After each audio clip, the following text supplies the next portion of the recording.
भारत और रूस की दोस्ती पक्की है और इतनी पक्की कि भारत हर बार रूस के लिए बड़े कदम उठाता है, चाहे कच्चे तेल की बात हो या हथियारों की सप्लाई की बात। लेकिन अब भारत रूस के तेल व्यापार पर एक बार फिर से अमेरिका का बयान सामने आया। दरअसल ये है अमेरिकी राष्ट्रपति जो बाइडेन के ऊर्जा दूत और वैश्विक बुनियादी ढांचे के सलाहकार एमोस होस्टिन, जिन्होंने बताया कि अमेरिका कम कीमतों पर रूसी तेल दिलाने के लिए बातचीत करने में भारत की मदद करने की कोशिश कर रहा है। अब इस बयान को सुनकर आप जरूर चौंक गए होंगे, क्योंकि अमेरिका को रूस विरोधी माना जाता है। लेकिन अमेरिका ने यहाँ रूस से भारत के सस्ते तेल की बात कही, जो ये दिखाता है कि अमेरिका अपने शब्दों से खेल करने की कोशिश कर रहा है। अमेरिका एक तरफ भारत को खुश करने की कोशिश कर रहा है, तो दूसरी तरफ वो रूस पर निशाना साध रहा है। होस्टिन ने कहा कि मेरा लक्ष्य इस बाजार से हटना नहीं है।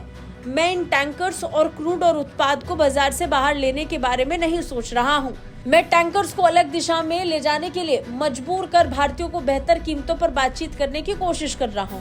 मुझे लगता है कि भारतीय समझते हैं कि हम क्या करने की कोशिश कर रहे हैं। दुनिया के शीर्ष ऊर्जा उत्पादक रूस पर पश्चिमी प्रतिबंधों ने वैश्विक तेल बाजार को स्थानांतरित कर दिया है।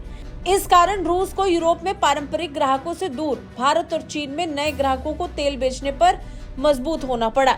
ये बयान तब सामने आया जब पिछले महीने मॉस्को द्वारा यूक्रेन पर आक्रमण करने के 2 साल पूरे होने पर सोवकाम फ्लोट पर प्रतिबंध लगाए थे। इससे रूस से तेल के सबसे बड़े खरीदार भारत के समक्ष संकट खड़ा हो गया।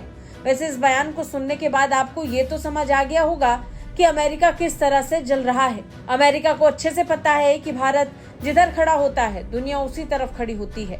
इसलिए अमेरिका ने रूस पर कड़ा और भारत पर दोस्ती वाला रुख अपनाया।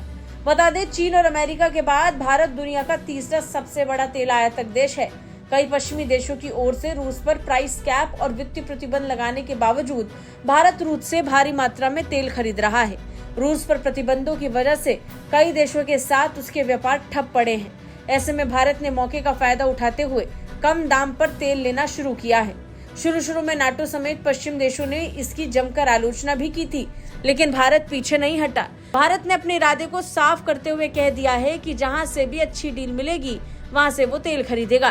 खैर, देखना ये होगा कि अब अमेरिका और कितना चलेगा भारत रूस की दोस्ती से। आपका क्या कुछ कहना है, कमेंट करके जरूर बताएं। ब्यूरो रिपोर्ट, भारत तक।